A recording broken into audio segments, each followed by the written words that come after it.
enw i yw Elen. Rhys dwi. Dwi'n byw yn Abertawe. Fy enw i yw Joel. Glenys dwi. Okay. Fy enw i yw Dai George. Fy enw i yw Theo. Okay, so wythnos nesaf, beth yw'r sialens? Dyn ni'n ceisio rhwyfo ar y peiriannau o Caerdydd i Glasgow yn dilyn y gemau gymanwlad. Okay. Wyt ti'n edrych ymlaen at fe?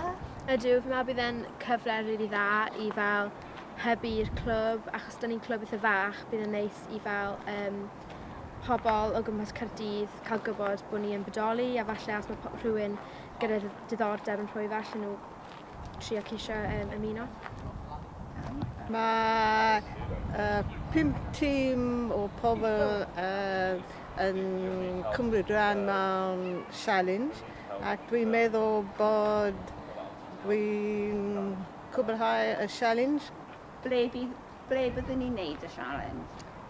Bydd ni yn neud yn canol Caerdydd ar bwys yr hen llyfrgell.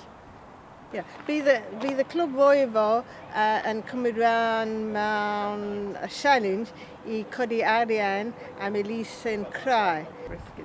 Cardiac Risk in the Young. Maen nhw'n helpu pobl ifanc sy'n dioddef o problemau calon sydd heb cael ei ddarganfod ato.